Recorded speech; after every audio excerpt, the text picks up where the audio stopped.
नाज़रीन, अदलिया के निज़ाम में चीफ जस्टिस का किरदार इंतहाई अहमियत का हामिल होता है, जो इंसाफ की फराहमी और कानून की बालादस्ती को यकीनी बनाता है। पाकिस्तान और भारत दोनों में चीफ जस्टिस की तैनाती का तरीकाकार मुख्तलिफ है, लेकिन दोनों ममालिक में इस मनसब को बड़ी अहमियत दी जाती है। पाकिस्तान में चीफ जस्टिस की तैनाती सीनियरिटी के असूल के तहत होती थी, जहां सुप्रीम कोर्ट के सबसे सीनियर जज को इस ओहदे पर तैनात कर दिया जाता था, जबकि भारत में चीफ जस्टिस की तैनाती का अमल भी सीनियरिटी पर मबनी है, मगर साथ ही वजीर आजम और सदर का भी इसमें किरदार शामिल होता है। दोनों ममालिक में इस तैनाती के अमल को कानूनी, सियासी और अवामी दिलचस्पी से देखा जा सकता है। तो क्या फ़र्क है इन दोनों निज़ामों में? आज के इस वीलॉग में हम आपको ये फ़र्क बताएंगे। आप देख रहे हैं 92 न्यूज़ डिजिटल और मैं हूं ज़ौक अहमद।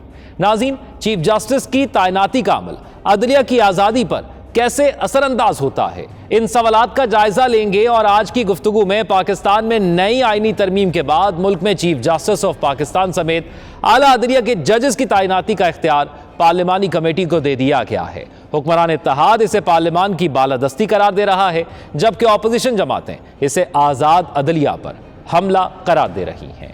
एक साथ आज़ाद होने वाले ममालिक भारत और पाकिस्तान को अदालती निज़ाम और फौजदारी और दीवानी कवानीन पर बरतानवी दौर से विरसे में मिले थे। तहम वक्त के साथ साथ दोनों ममालिक में अदालती निज़ाम में बदतरीज कई तब्दीलियाँ आई हैं। दोनों ममालिक में पार्लिमानी निज़ाम होने की वजह से अदलिया और पार्लियामेंट के दरमियान इख्तियारात की तकसीम भी गाहे बगाहे मौजूए बहस बनती रही है।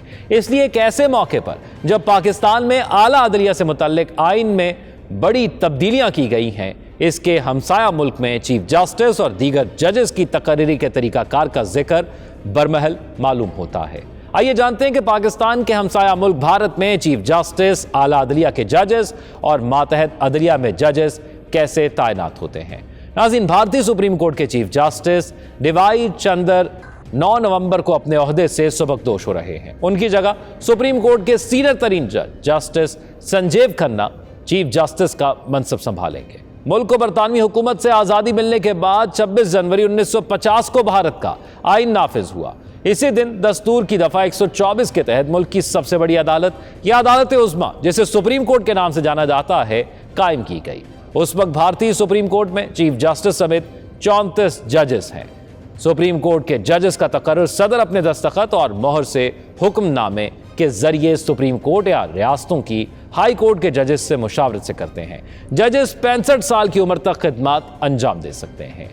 कॉलेजियम सिस्टम, आसान जुबान में इसे यूं समझा जाता है कि भारत में जजेस की नामजदगी कॉलेजियम सिस्टम के तहत होती है। हाई कोर्ट्स के कॉलेजियम अलग और सुप्रीम कोर्ट का अलग होता है। हर कॉलेजियम का सरबरा चीफ जस्टिस होता है और इसमें 4 सीनियर तरीन जजेस शामिल होते हैं। कॉलेजियम के जरिए जजेस की नामजदगी का तरीकाकार यूं है कि जिस हाई कोर्ट में भी जजेस की नामजदगी करनी होती है, तो वहां का मुतल्लिका कॉलेजियम जजेस के नाम सुप्रीम कोर्ट कॉलेजियम को भेजता है। सुप्रीम कोर्ट का कॉलेजियम इन नामों पर गौर करके उनकी नामजदगी के लिए हुकूमत के पास भेज देता है। हुकूमत उनके बारे में छानबीन करती है और मुतमईन होने के बाद उनको मंजूर कर लेती है। इसके अलावा सुप्रीम कोर्ट अज खुद जजेस का तकर्रर करती है। वो सुप्रीम कोर्ट के ऐसे वकला में से जो कम अज कम 10 बरस से वकालत कर रहे हों, जजेस नामजद करती है। सुप्रीम कोर्ट के कॉलेजियम में भी चीफ जस्टिस के अलावा 4 सीनियर तरीन जज होते हैं। ये कॉलेजियम खाली जगहों को पुर करने के लिए कुछ नाम मुंतखब करके वजीर कानून के पास भेजता है। वजीर कानून इस फहरिस्त को वजीर आजम के पास भेजते हैं और वजीर आजम सदर के पास भेजते हैं। लेकिन इससे कबल हुकूमती इंटेलिजेंस और अपनी दीगर एजेंसीज के जरिए इन नामों की छानबीन करती है और यह जानने की कोशिश करती है कि इनका पसे मंजर गलत तो नहीं है। मुतमईन होने के बाद ही वो इनको मंजूरी देती है। सुप्रीम कोर्ट का कॉलेजियम जिन नामों की सिफारिश करता है, हुकूमत उनको मंजूर करने की पाबंद होती है, लेकिन बाज़ औक़ात हुकूमत कुछ नामों पर मुख्तलिफ असबाब से एतराज़ करती है और इनकी नामजदगी रोक लेती है। लेकिन अगर कॉलेजियम इन नामों को दोबारा भेजे तो हुकूमत के लिए इनको मानना लाजमी होता है। आइन की दफ़ा 124 के तहत सुप्रीम कोर्ट का जज बनने के लिए भारत का शहरी होना ज़रूरी है।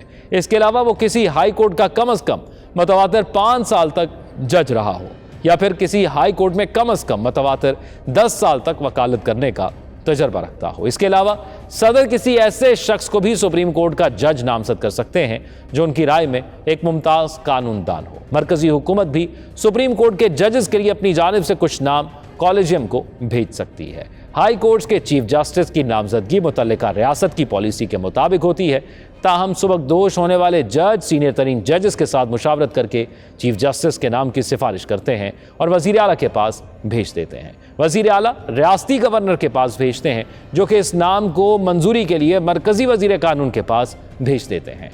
चीफ जस्टिस की नामजदगी का इख्तियार और तनाज़ा भारतीय सुप्रीम कोर्ट के सुबकदोश होने वाले चीफ जस्टिस सुप्रीम कोर्ट के सीनियर तरीन जज का नाम हुकूमत को भेजते हैं। हुकूमत इस नाम को मंजूरी के लिए सदर को भेजती है और यूं नया चीफ जस्टिस हल्फ उठा लेता है। साल 1950 से 1973 तक चीफ जस्टिस ऑफ इंडिया की नामजदगी के सिलसिले में चीफ जस्टिस ऑफ इंडिया और हुकूमत के दरमियान इत्तफाक राय की रवायत रही है, लेकिन 1973 में उस वक्त की मरकजी हुकूमत ने इस रवायत की खिलाफवर्जी करते हुए 3 सीनियर तरीन जजेस को नज़रअंदाज करके A.N. राय को चीफ जस्टिस ऑफ इंडिया बना दिया था। इसी तरह 1977 में उस वक्त की हुकूमत ने सीनियर तरीन जज जस्टिस हंसराज खन्ना के बजाय मिर्जा हमीदुल्लाह बेग को चीफ जस्टिस ऑफ इंडिया नामजद कर दिया। इस पर अदलिया और हुकूमत के दरमियान टकराव हुआ था। कॉलेजियम सिस्टम पर हुकूमत और सिविल सोसाइटी की जानिब से एतराज़ात किए जा रहे हैं। उनका इल्ज़ाम है कि इस निज़ाम में शफाफियत नहीं है। इस मामले पर मौजूदा मरकजी हुकूमत और सुप्रीम कोर्ट के दरमियान कई बार इख्तलाफात सामने आए हैं। बाज़ कानूनी माहिरीन का कहना है कि हुकूमत जजेस के तकर्रुर में अपना मुकम्मल इख्तियार चाहती है ताकि वो अपनी पसंद के जजेस नामजद कर सके, जबकि हुकूमत का मौक़िफ़ है कि वो इस मामले में शफाफियत लाना चाहती है। इस ताल्लुक से साबका UPA हुकूमत ने 2013 में national judicial appointment commission NGAC की तजवीज़ पेश की थी, जिसके बाद मोदी हुकूमत ने 2014 में इस तजवीज़ को दोबारा पेश किया, लेकिन सुप्रीम कोर्ट ने 2015 में इसे गैर आइनी करार देते हुए मुस्तरद कर दिया। अदालत का इस्तदलाल था कि जजेस की नामजदगी में हुकूमत की मुदाखलत से आइन के बुनियादी ढांचे और अदलिया की आज़ादी की खिलाफ वर्जी होगी, लेकिन बाज़ माहिरीन का कहना है कि NGAC से कॉलेजियम निज़ाम को बेहतर बनाया जा सकता है। मातहत अदलिया में जजेस की तैनाती, जहाँ तक ज़िली अदालतों में जजेस के तकर्रुर का मामला है, तो इनमें कानून का इम्तिहान पास करने वाले उम्मीदवार जज नामजद किए जाते हैं। ये इम्तिहान 2 सतहों पर होते हैं, यानी मातहत अदलिया और आला अदलिया के इम्तिहान। मातहत अदलिया से जो लोग जजेस नामजद होते हैं वो ज़िली जज के ओहदे से रिटायर हो जाते हैं, जबकि आला अदलिया से जज नामजद होने वालों में से बहुत से सीनियरिटी लिस्ट की बुनियाद पर तरक्की करके हाई कोर्ट्स तक पहुंच जाते हैं। बाज़ कानूनी माहिरीन जजेस के तकर्रुर में ताख़ीर पर इजहार अफसोस करते हैं। सिविल सोसाइटी की जानिब से अक्सर ये मुतालबा किया जाता है कि अदालतों में खाली पड़ी जजेस की जगहें पुर की जाएँ ताकि ज़ेर-ए-इल्तवा मुकदमात को जल्द अज जल्द निपटाया जा सके। सुप्रीम कोर्ट के सीनियर वकील ZK फैज़ान एडवोकेट एक आलमी खबरसां इदारे से गुफ्तगू में कहते हैं कि सुप्रीम कोर्ट में तो कोई जगह खाली होती है तो पुर कर ली जाती है, लेकिन मुख्तलिफ हाई कोर्ट्स में बहुत सी जगह खाली होती हैं जिन्हें पुर किए जाने की ज़रूरत है। उनके मुताबिक इस वक्त सिर्फ इलाहाबाद हाई कोर्ट में कम अज़ कम 40% जगह खाली हैं जिन्हें जल्द अज जल्द पुर किया जाना चाहिए। याद रहे कि 2023 के आखिर तक भारत की अदालतों में ज़ेर-ए-इल्तवा मुकदमात की मजमूई तादाद 5 करोड़ से ज़ायद थी। नाज़रीन, आज के इस व्लॉग के हवाले से आपकी क्या राय है, कमेंट सेक्शन में ज़रूर आगाह कीजिएगा।